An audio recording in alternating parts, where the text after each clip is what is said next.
Okay, good morning guys. Assalamualaikum. Okay, so we continue with our Russia, Stalin, the depth study, the Stalin practice, the 10 marks question. So this is our question last week, right? Where's point option? Okay. So this is our question last week. Modernization of Stalin. The Soviet people suffer more than they benefit from the Stalin's modernization.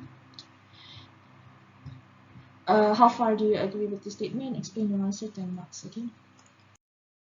So yeah, this is the example. See, 10 marks question. First, the response directly addresses to the questions and examines by suffering faced by urban working class. Knowledge is good and explanation are explicit. Means that is very good kind of explanation. So the Soviet people did suffer greatly during Stalin's modernization. So here he already state his view or his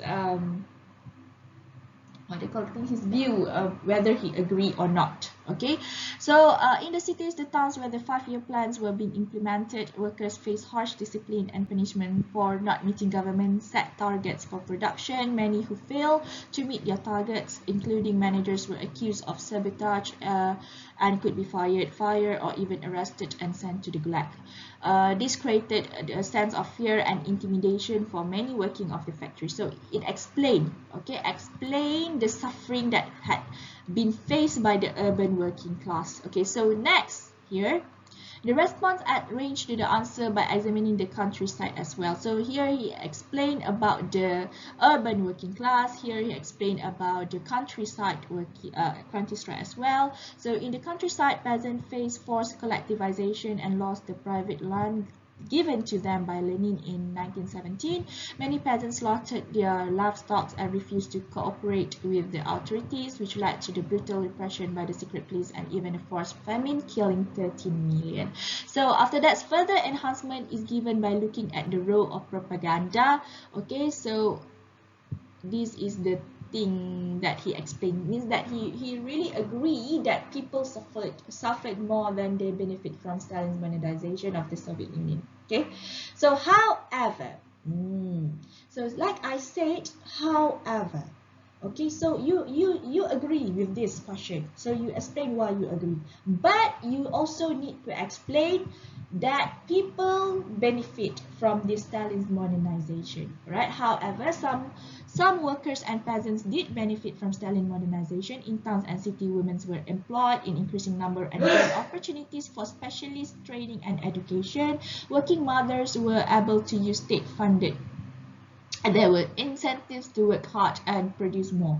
Okay, so you need to explain the benefit from the Stalin modernization. So lastly, the judgment is explicit and well supported by the evidence. This is clinching argument. So overall, though the people suffered more than they benefit, although many Soviet citizens had a higher standard of living by the late 1930s and famine had all but been eradicated, there was a huge human cost and quality of life of many with representative propaganda. So you need to explain the overall situation. Okay, so for Stalin, the outcomes in terms of production were more important than the life of people. So you need to state again why you agree with this question, why you said the Soviet people suffered more than they benefit from Stalin modernization. So like I said, in 10 marks question, you cannot be biased. You need to explain why you agree and why you don't agree with that thing. Understand? So if you feel that you agree with this question, you explain agree first. However, you disagree. If you disagree with this, you explain why you disagree with this, and then however why you agree with it. Alright, so and overall means that the conclusion, overall you need to state back why you agree or you disagree with this question. Okay, you need to emphasize more on what the thing that you agree or you disagree. So please make sure you have points and you give examples. Point and example, point and example. Okay, understand? Okay, that's all for now. You can read by yourself. Okay, this is too many things to read. I don't want to read it for you. You know how to read, so please read and look the important. Oh yeah, your homework. Okay, please look in this passage, in this all three paragraph. Okay, find me the points. Okay, please highlight the points. Highlight the points. You can use, you can print if you want, or you just highlight it in your computer. Don't worry, I will ask you after this. Highlight the important points and underline, highlights and underline the examples. Okay, so that's all for now. Okay, thank you for listening, guys. Wish you have a nice day. Bye.